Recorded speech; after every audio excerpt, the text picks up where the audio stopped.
Ya'ate Mabuhay. Aloha, everybody. Welcome to today's new segment, the Medicine Tribe television segment called Real Medicine. We're going to have a chat with special guests about what's going on, what's happening. And today's very special guest is the legendary Aaron Rodgers, the GOAT. And so I'm gonna patch him in here. Just wanted to give you guys a little intro, welcome you to today's live stream, and just let some of you sort of pile on here onto the live stream as we get situated. Take your seats, my friends. Turn up the volume. Grab a cup of Joe or a glass of water or whatever it is. Wash your hands and sit back for a little chat with the bear from the Bear Cave, with today's special guest, very special guest, the great, the one and only. All right. Just shooting Aaron a message now, and here we go. Yeah, this works. Hey, tiny little screens, Half screen, happy screens. I'm loving the background you got there. Is that a live background we have? This is this is CGI back here. Oh, it's playing really well on my phone here. Well. What's up, bro? Aaron Rodgers. What's up, buddy?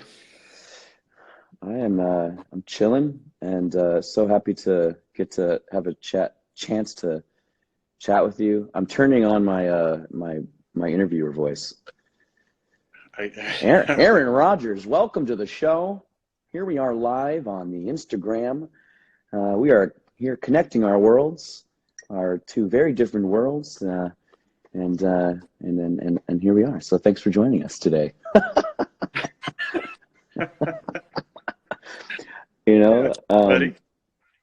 Where are you at today, Aaron? I'm in Los Angeles. I'm in Malibu. Where are you at? In the old lockdown. You in the forest? I am in the forests of Oregon. I'm about an hour outside of Portland. I'm on the edge of the National Forest, Mount Hood National Forest. This is where I grew up. This is my home turf, and it's vibes up here. Do you have any history up in Oregon, or? I do. I was gonna tell you, I lived in Beaverton for 3 years, and still have a lot of friends up in the Portland area. The old Beaverton, yeah. I have 503 vibe. Was that? Oh, the area code shout out. Was that back in your 20s? That was in my middle school years, actually. So whoa. My early, it was even in the teens. Yeah, 11, 12, 13. Yeah. Wow. So you went to middle school out here then? That's crazy. I did. I went to Whitford Middle School in Beaverton. Went to Vos Elementary for all those big Vos fans out there. Mm-hmm. And then moved to Chico and went to high school in Chico and junior college and, Cal, and the rest is history. Yeah. My dad went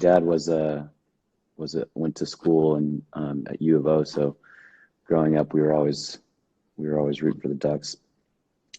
And it's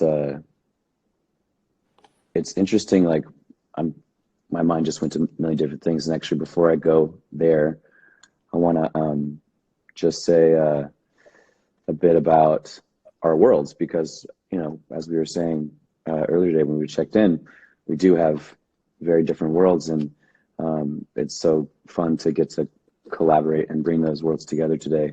And part of the magic of, I guess, what I've been able to do for all of those people out there tuning in today. I am a musician. Those folks out there that are tuning in from Aaron's world, I'm a musician. I have a band called Medicine for the People, and this is music is I guess it's sort of non-genre conforming. I just made that up. And my John, music I has think. it's the genre flip. Uh, the music has done its thing over the years, uh, and we just met. You came to my show last June, but was that your first show that you came to?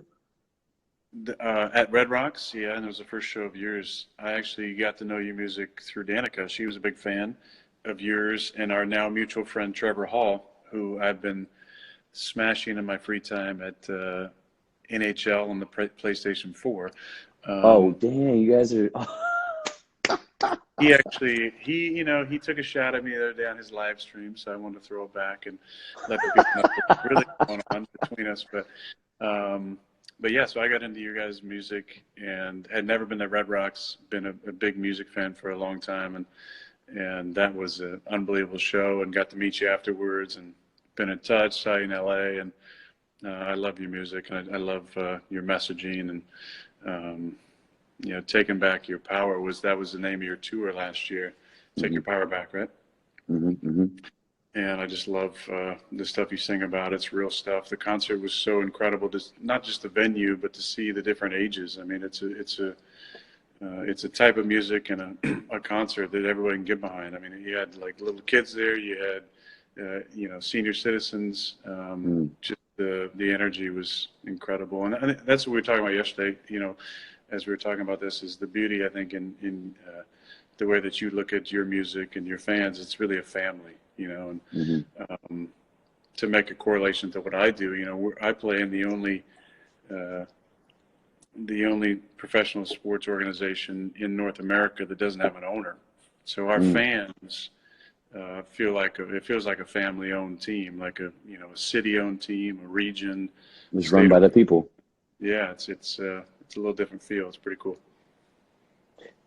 Yeah, and that community, that sense of community that you get from doing that, it's I can see where that camaraderie can be so transformative.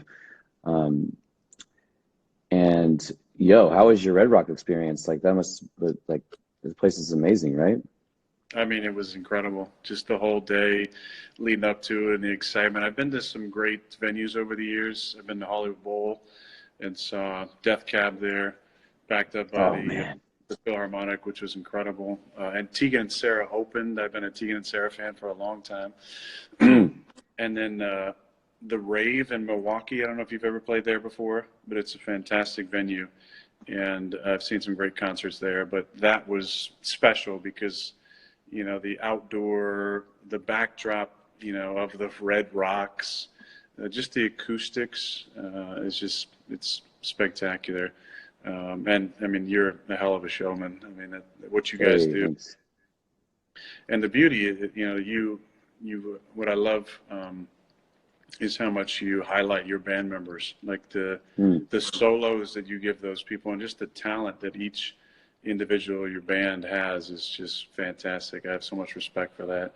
But what's it been like for you? I mean, it's you know most you know bands and singers, you guys make your money on the road. So now with so many, I know there was talking to Trevor. He had a Red Rocks date for Hmm. May, I think it was. It got canceled, and Hmm. that's how you guys make a lot of your money. So what's been kind of the mindset for you and your bandmates?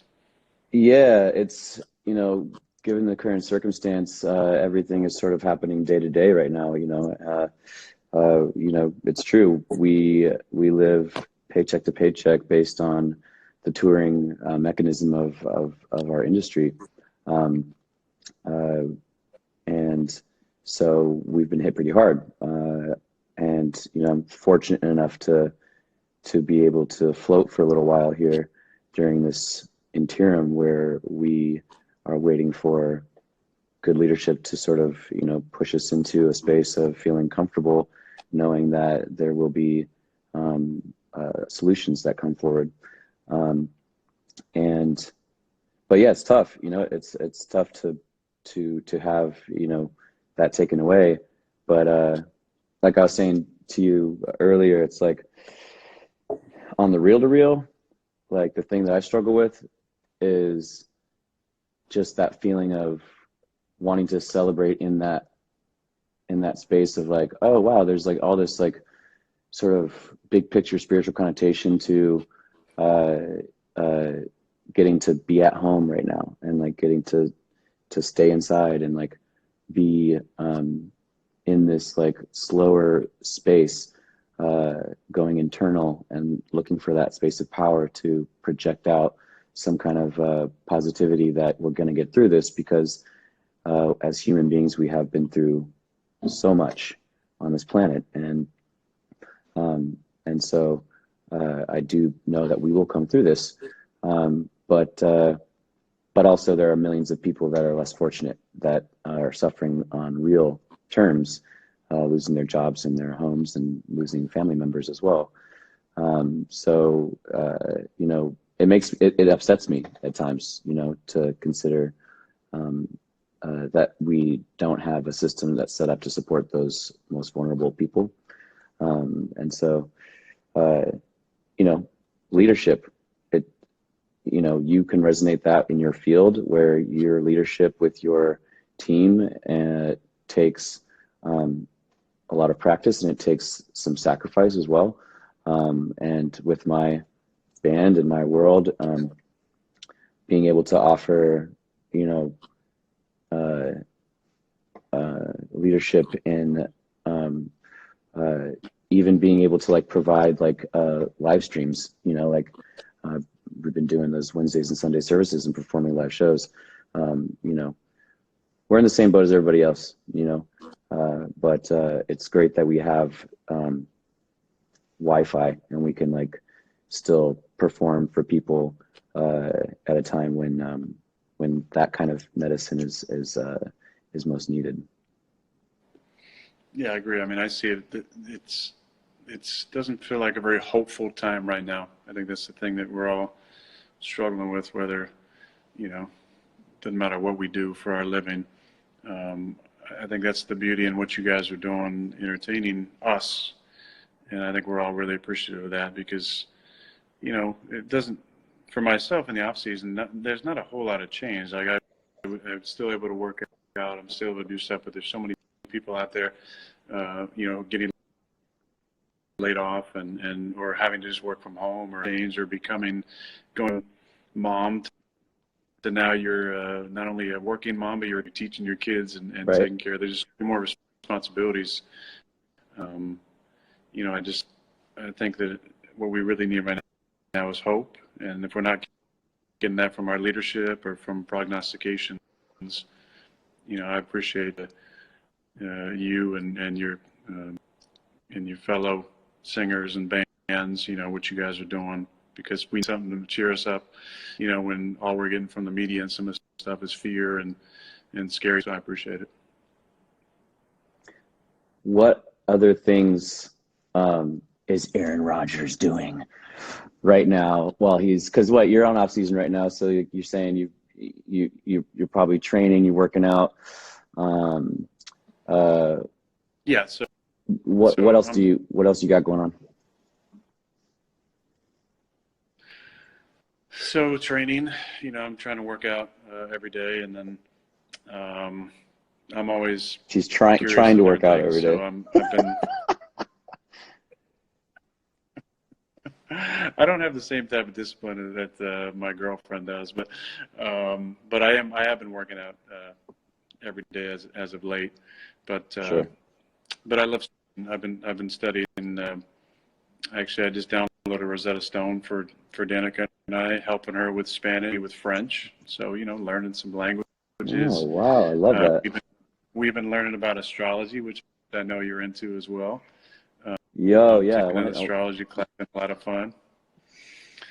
And then reading, I love to read books. So just constantly trying to learn about things, whether it's historical stuff or you know, self improvement stuff. what's you got any good book recommendations right now you can offer our listeners today?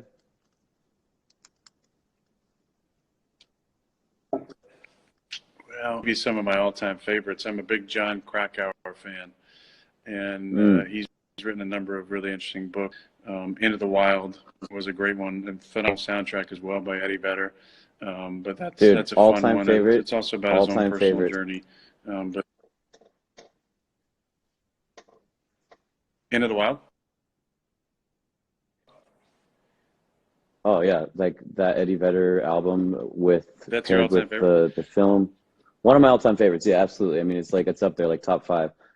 So I'm stoked that you. Yeah. And the book was incredible. I mean. Oh, me too. Yeah. Yeah. The book's one of my all-time favorite books. If not my favorite book was Where Men Win Glory by Krakauer. It's about Pat Tillman, and Pat is so inspirational to me, and he's a personal hero of mine. I just absolutely love the book, love how it's written, and love reading about Pat's life.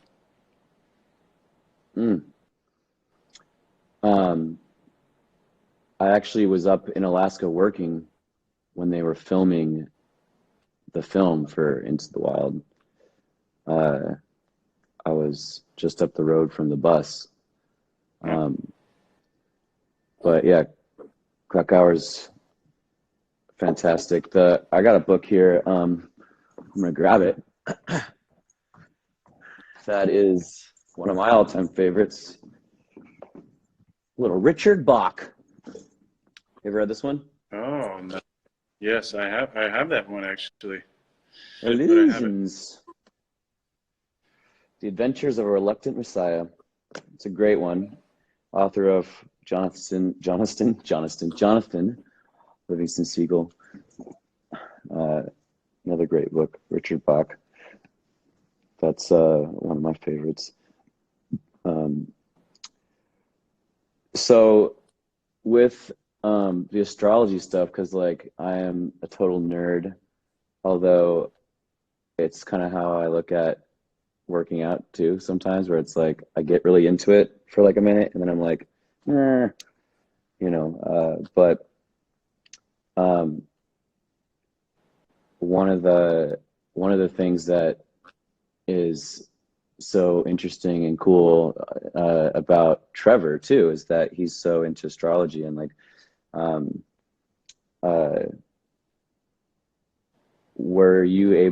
did you find your how did you find your interest in that? It's a fun big circle here, my friend. At your concert was a woman named Deborah Silverman, who you know well, and Trevor knows well. Mm-hmm. And Danica interviewed her for the podcast. I got to meet her, got to get a reading, and then it just really spiked my interest. And yeah, it's just fascinating how accurate it can be when you start to understand your natal chart. And it's something that's really kept my interest, and it's just fascinating to me, and I'm excited every time I learn more about it. It was so fun to observe Trevor's interest in it. And for those of you tuning in who don't know who Trevor Hall is, we advocate for you to check out his music. Trevor Hall is the link between Aaron and I in a way, as well as Danica. But I think now it's like, now I want to be on Danica's podcast. I want to talk to her. I think I know somebody who can help you get booked. Yeah, just have your people talk to her people and let's sort it out. Because I want to know where she discovered my music. I want to hear that story, because it's kind of her fault now, It is. I was such a super fan of Trevor for so many years, and then getting to meet him many years ago, and like there's a whole funny story about that, but it's like but seeing his interest in astrology like really opened me up too, because I'm a skeptic at first for everything, but I'm also a big believer in a lot of these what many might call alternative things, But if we look at a lot of our, well, all of our ancestral places, respectful places where we come from, our ancestors all followed the stars and paid attention to those things. So it is very intriguing, and Trevor like is so good at it. And did he read for you? Did he read your chart? Not yet. No, I don't think we're not on that level yet. He hasn't done that for me. But I find it so hard Maybe. to imagine, Nahko, that you're into alternative stuff there. You know, you got your tattoos, you got your nose ring, you're such an neck tattoo. There you go. You're an Aquarius all the way, aren't you? Oh man, there he is. Now he knows. Yeah, dude. 4 planets in Aquarius, 4 planets in Sagittarius, which you're Sag, and then Cancer rising. So I'm very extra and very much about art and like expression, and like, I'm very much like, you can't keep me in a box, and like, I'm gonna express myself this way, and like, so once I began to like get into the tattooing, it was like there was no going back from that. Every time I come home, my mom, she'd be like, I remember covering my head at one point because I had tattooed my whole head. And, Uh-huh. when I got these, I put on some shades, right? And I went to my house and, or my mom's house, and she's like, why are you wearing your shades? We were having like lunch, outside. Why are you wearing your shades? And I was like, well, got to tell you something. I tattooed my face, and she took it. She took it all right. It's symmetrical enough for her. But yeah, that's the Aquarian definitely comes out in a lot of my self-expression. So, oh Love man. it. Well, it's so good to get to chat with you and like hear some of these more, I don't know, some of these like things that some of your fans may not even really know about you, and and get to touch on some of these subjects that are on the tips of our minds and our tongues like every day. Um, and I guess a question I wanted to ask you that you already sort of touched on a bit was about what you may at this time be thinking, as we observe ourselves all in a very similar boat. But if you had any like uh, words of wisdom, or just big picture thoughts on our current status as a society, because clearly there's a way where we could say, there's no really going back to where we've been, but uh, on a just a human to human level, of our human experience here, outside of our day jobs, or our art and expression, or like our spiritual or religious backgrounds, um, you know, uh, pulling from some of the teachers that have been teaching you. Um, do you have anything you'd like to share on that level? That's quite the lead in there, buddy. I think I'll just,